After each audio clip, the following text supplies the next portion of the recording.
This story takes place in our country's past and echoes, unfortunately, and attitudes in some people today. Here is Consuelo reading The Girl Who Would Not Eat. The Girl Who Would Not Eat. Sarah and Regina had been friends forever. It was Regina whose hand held her while she took her hesitant baby steps.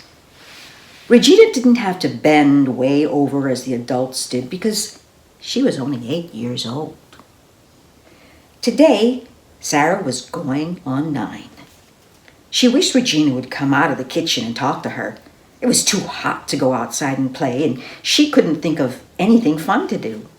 Almost as if she'd heard Sarah's thoughts, Regina came into the room carrying a plate of cookies and a glass of milk. Regina, I was wishing you'd come out of that kitchen. It's so hot. Don't I know it? With those ovens stoked up, it feels like the end of the world. Regina helped herself to a cookie, but a peanut butter cookie almost makes it worthwhile. Sarah looked at the wet circles of sweat under Regina's arms and the collar of her dress, and tried not to think about how hot it must be in the kitchen. What would you do right now if you didn't have to work in the kitchen? Asked Sarah. Hard to say, answered Regina, but I'll tell you what I'd like to do more than anything. What's that? Asked Sarah. Guess. Swimming in the creek? Nope. That's maybe second best thing, especially on a day like today. Fishing? Nope. Holding hands with Willie? No, ma'am. Where'd you get such a notion? Don't answer that. I'm not sure I should tell you what I'd like to do. Maybe I should keep it a secret. Come on, tell me, begged Sarah. I promise I won't tease you about Willie. Promise? I promise. Promise you won't laugh? I promise. Cross my heart. More than anything, I'd like to learn reading and writing, Regina said. Why'd you want to do that? Asked Sarah. That's not much fun. Oh, but I think it would be, replied Regina. When the preacher reads some of them psalms, it's like music. Makes me want to dance. Sometimes I can feel words jumping around inside of me. That must kind of feel funny. Oh, it feels wonderful. But it'd feel a lot better if I could let him out. Sarah looked at Regina's face. It was way too thin to be called pretty.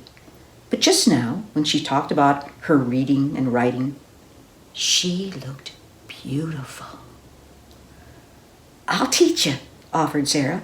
You taught me lots of stuff. The next few weeks, every chance they had to be together, Sarah taught Regina her letters. She even enjoyed it herself because it made Regina so happy.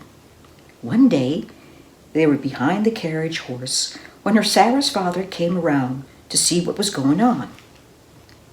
Sarah, he said, what you doing? Oh, Papa, look, Regina can write. See here? She's done her name in the sand. Mr. Reynolds' face became fiery red. Regina, he said, you best get yourself in the kitchen. Yes, sir, Regina said as she ran around the carriage horse, nearly tripping on the hem of her dress. Sarah, I'm surprised at you, encouraging Regina in such nonsense. I was teaching her letters, Papa, so she can read and write like me. But she's just a slave, Sarah. It'll only cause trouble if she learns her letters. Her place is in the kitchen. But, Papa, it's important. Regina has words inside her like they have to get out. I have to teach her. Now, that's nonsense. She's just getting uppity ideas. I forbid you to teach her any more. Is that clear? But Papa, protested Sarah. Enough. Go to your room until it's time for supper. Sarah lay on the bed with her hands balled into fists. Tears streamed down her cheeks. just isn't fair, she shouted at the ceiling. Not fair. Regina was so happy when she wrote her name. Papa's wrong, she said. She turned on her side and wrapped her arms around the pillow. When Sarah didn't come down for dinner, her mother came to check on her. She sat beside her on the bed and wiped away her tears. I know it's hard for you to understand, darling, she said, but your papa has decided. There's nothing for you or or anyone can do. You need to eat. I'm not hungry. We got your favorite peach cobbler for dessert. I don't care. It's not right, declared Sarah. I'm not going to eat. Not now, not ever. Not until he lets me teach Regina her letters. Her mother stood, hands on hips. I can't force you to eat, but you will stay in your room until you change your mind. Sarah did not come down for dinner. In the morning, when she didn't come down for breakfast, her mother went up to see her. Sarah, this has gone quite far enough. You will make yourself sick. Now get dressed and come down for breakfast.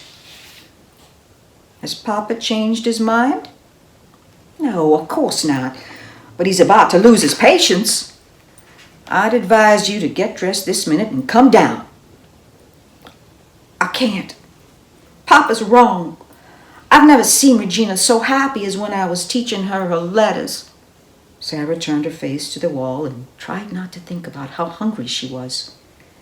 That noon, when she didn't come down for lunch, Regina came up to her room. She brought a bowl of peach cobbler and a glass of milk.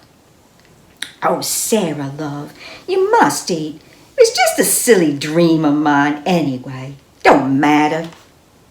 She looked at Regina and knew she couldn't eat. Regina was just trying to make her feel good. Deep down, she knew how important reading and writing were to her. Before supper that night, Sarah's father stomped up the stairs to Sarah's room. He threw open the door so hard it banged against the wall. He strode into the room and stopped mid-strife. Sarah, his little girl, looked so small and fragile. She had half starved herself because she believed so strongly about something that was good for someone else. He sank down on a chair beside her bed and said, "Sit up and look at me, Sarah." "Yes, Papa," Sarah said as she swung her legs over the bed. "Don't you think this foolishness has gone far enough?" he asked her. "Yes, Papa." "Good. And come down and eat. Or just this once, I could have Regina bring something up." "I'll come down, Papa.